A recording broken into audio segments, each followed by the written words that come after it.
falando do produtor do Rio Grande do Sul, e infelizmente eu tenho feito esse questionamento nos últimos anos em relação aos cultivos de inverno e o aporte financeiro disponível para que esse produtor possa realizar o seu trabalho, as linhas de crédito que existem disponíveis para este produtor.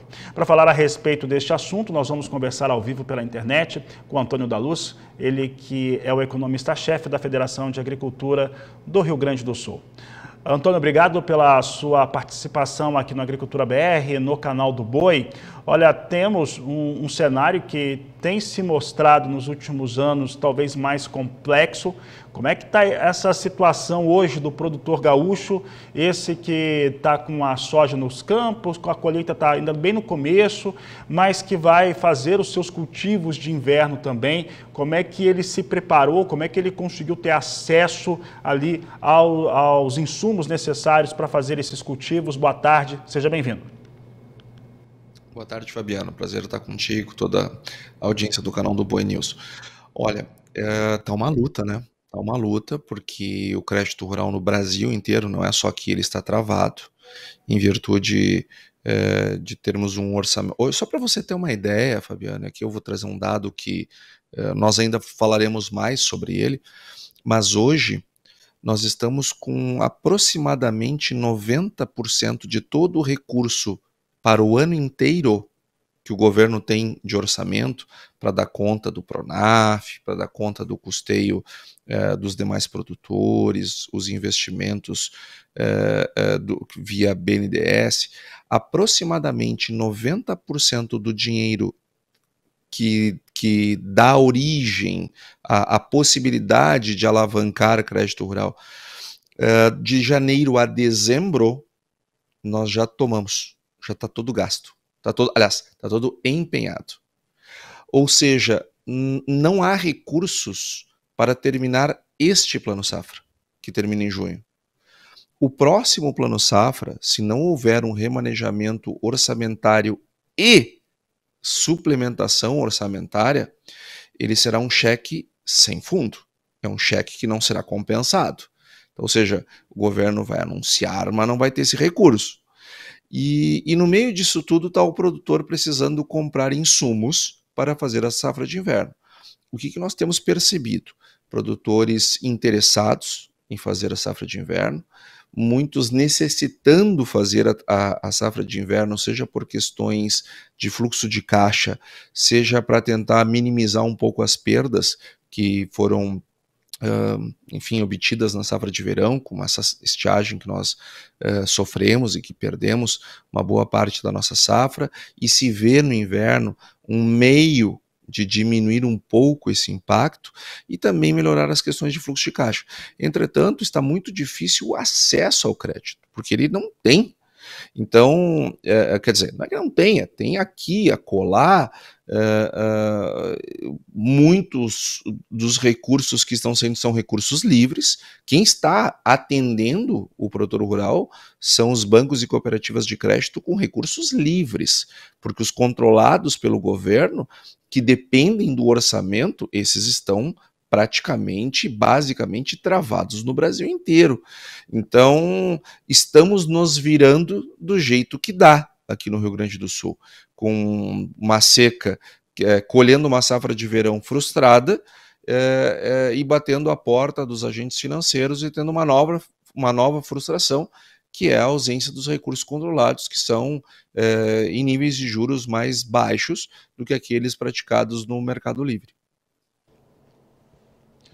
Antônio, eu sempre faço esse questionamento no Rio Grande do Sul, tenho feito por conta do que o produtor gaúcho tem enfrentado, principalmente, tem vindo de safras, de campanhas com quebra ou com uma frustração, onde não chegou ao potencial de produção que o Estado tinha.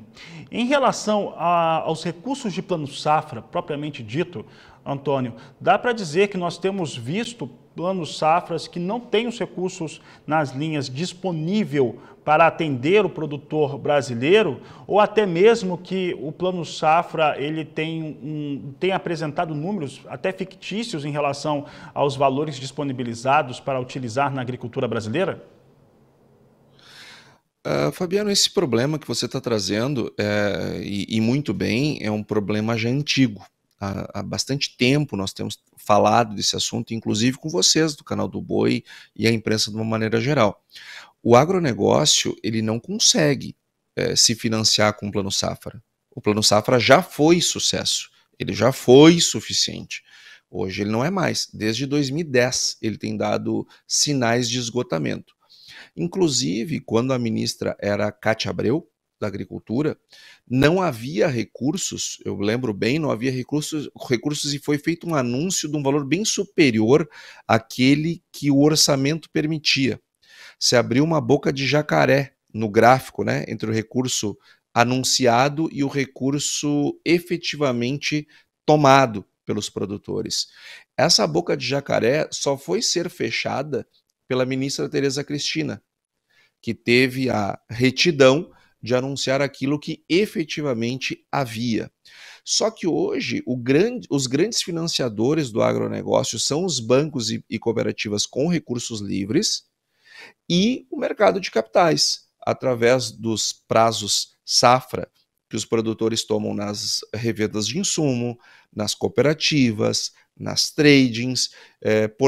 Esse recurso, poder pegar o recurso, o insumo hoje e pagar só lá quando colhe, não existe mágica. Alguém está financiando esse recurso e esse recurso está sendo financiado pelo mercado de capitais.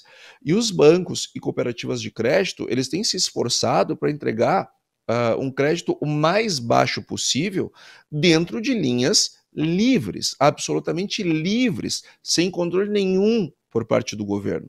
E boa parte, e a maior parte de um anúncio de Plano Safra já são de recursos livres, que o governo não deveria nem anunciar, porque ele não tem interferência nenhuma naquele dinheiro.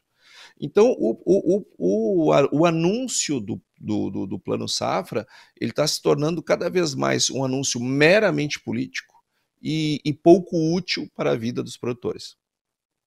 Antônio, há 5 anos eu estava e tenho participado anualmente de encontros com lideranças, principalmente do setor financeiro, e eu conversava com um presidente de uma instituição privada e ele falava a respeito da relevância do Plano Safra, isso no ano de 2018, relevância do Plano Safra, que ele perderia esse impacto, que já estava perdendo, que perderia cada vez mais, e a cada ano que passasse, a decisão de tomada de crédito, de utilização de recursos, seria feito mais dentro do tempo, que ainda tem essa, né? O time do produtor rural é diferente do tempo em que é disponibilizado o Plano Safra, o que é uma coisa que nunca fez sentido, né? Nunca se tentou observar mais o tempo do produtor em relação ao momento que ele precisa desses recursos financeiros, mas que seria no tempo do produtor e seria feito por instituições privadas. E na medida em que essa tomada de crédito acontecesse, por via de fundos, por via desses bancos, dessas instituições, os valores em relação às taxas praticadas ficariam muito próximos, né? E essa situação, esse cenário hoje, nós estamos mais perto disso porque para o produtor, né, ele tem pego recursos com juros livres e não controlado, o cenário é de juros altos, Antônio, mas isso é uma realidade brasileira, de fato. Juros altos são consequência da inflação que nós tivemos, sobretudo no ano de 21, e que estourou não só o teto da inflação, mas trouxe uma perspectiva de inflação acima do teto da meta nos próximos anos. E isso se combate com aumento de juros, não tem o que fazer. A realidade é essa. Então, todo o crédito ficará alto. Agora, eu quero puxar aqui um ponto muito importante sobre essa conversa que você teve com esse dirigente bancário, possivelmente. Hoje, se nós colocarmos todos os penduricalhos que são somados ao crédito rural tradicional, controlado pelo governo, vai dar elas por elas. Vai dar elas por elas. Então, os juros do crédito livre, eles já estão expressando aquilo que acontece no controlado. A diferença é que um você enxerga e o outro está ali meio escondido. mas eles têm uma certa equivalência.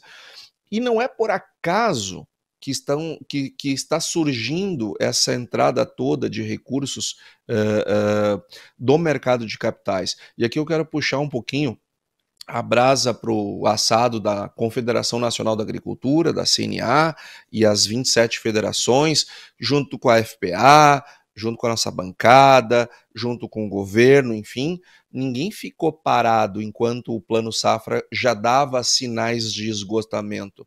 Não foi por acaso que foi criada primeiro a MP do Agro, que depois virou a Lei do Agro, que nada mais tinha como objetivo central que não fosse organizar as regras para que o mercado de capitais pudesse investir mais pesado no agronegócio. Depois nós tivemos a lei dos fiagros aprovada. Os fiagros têm pouco mais de um ano e nós já temos 10 bilhões de reais em fiagros financiando o produtor rural. Só os CRAs, nós temos emitidos nesse momento 100 bilhões de reais em CRAs. Ou seja, se nós somarmos CRAs e fiagros, já são 110 bilhões de reais. Isso é quase o recurso controlado inteiro. Então, isso eu estou falando das vias diretas. Então, o que está acontecendo, Fabiano? Quando se percebeu que haveria um esgotamento do sistema de Plano Safra, se criou uma nova forma de financiar o agronegócio, porque o agronegócio precisa de dinheiro para ser financiado. Bom, mas os juros nesses mercados ainda são mais altos que o controlado. Claro que sim, claro que sim. Isso será uma caminhada. Agora, nós temos mostrado para os investidores que a maior taxa de inadimplência no agronegócio, veja só, a maior taxa de inadimplência no agronegócio é produtor rural pessoa física, recurso controlado. Veja que o livre tem uma inadimplência menor do que o controlado. Mas a maior inadimplência no agronegócio é crédito pessoa física controlado. É 0,93%. Sabe quanto é que é a taxa de inadimplência do crédito consignado, que é descontado em folha de servidores públicos? 2,25%. Ou seja, dá para baixar o juro para o produtor rural, porque o risco da operação é baixo, porque o produtor é um bom pagador. E o Rio Grande do Sul, sim, está passando por uma segunda estiagem. Sim, é verdade, Fabiano. Agora, também é verdade que os produtores estão adimplentes, os produtores pagam suas contas. Quando o problema foi muito grave, senta com o agente financeiro e busca uma forma de resolver e resolve. O produtor é um bom pagador de contas, mesmo estressado com uma estiagem. Ou seja, à medida que nós conseguimos mostrar estes números para mais investidores, mais dinheiro entra e naturalmente os juros vão caindo, mas isso é um processo. Antônio, eu vou aqui dar um feedback aqui com alguns telespectadores que estão mandando mensagem. Paulo Franco, produtor de soja em Uberaba, Minas Gerais, está nos acompanhando, está ouvindo você, está gostando da entrevista, está indignado sobre a atuação em relação aos recursos financeiros e ele coloca aqui, né, a culpa no banco por conta de colocar para o produtor rural esses penduricalhos que ele coloca aqui são ilegais para o produtor. O José Geraldo Passan, ele que é aqui do interior do estado de São Paulo, está nos acompanhando. Eu vou destacar também um telespectador aqui que é aí do Rio Grande do Sul, pelo código de área aqui, o Gilvan Batistianello, que está mandando uma mensagem dizendo que a situação do produtor gaúcho nunca foi tão ruim. Antônio, pensando aqui no que o produtor, né, você vê que são produtores de estados muito diferentes, distintos, mas o cenário que você desenha, ele é muito parecido com aquilo que a gente tem visto, né, em qualquer uma das localidades. Como que hoje tem sido apresentado, qual que é a clareza que nós temos hoje em relação aos recursos do Plano Safra e como que ele será apresentado?